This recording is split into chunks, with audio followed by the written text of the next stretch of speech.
every time we go out there and make sure a light's working or a buoy's where it needs to be, it's potential life saved, or never in a situation that needs saving.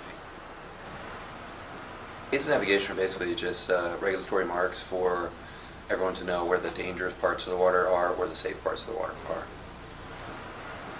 We have different types of buoys and different types of day beacons and lights and everything, and some are lateral, some are non-lateral.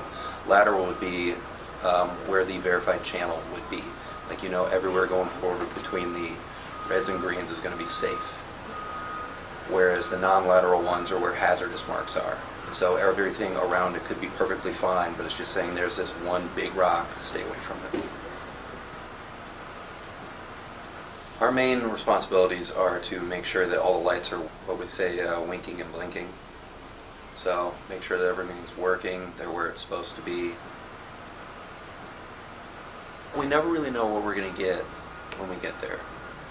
In best case scenario, those sinkers have sat out in the water for a year and we don't really know what's been piled on them. So there is that sort of danger.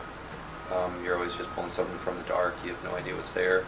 Sometimes you're piled up on something, sometimes it's been twisted around and you get it all the way up and the dormer will just release the chain and the whole thing just drops.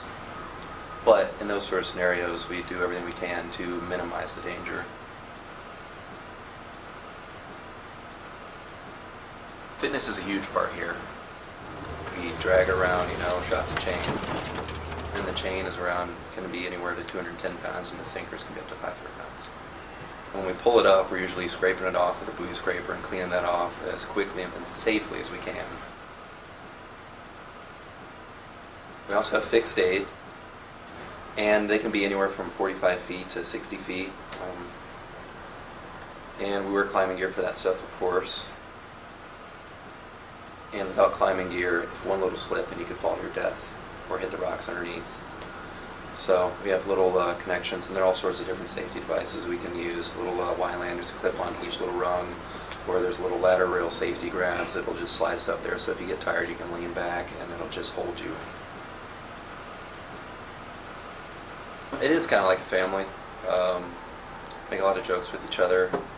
We work with each other so often, and it's always the same people that you end up, you know, knowing all these things about people, and I think you do get a lot closer in these tight-knit groups than you would in a much larger boat.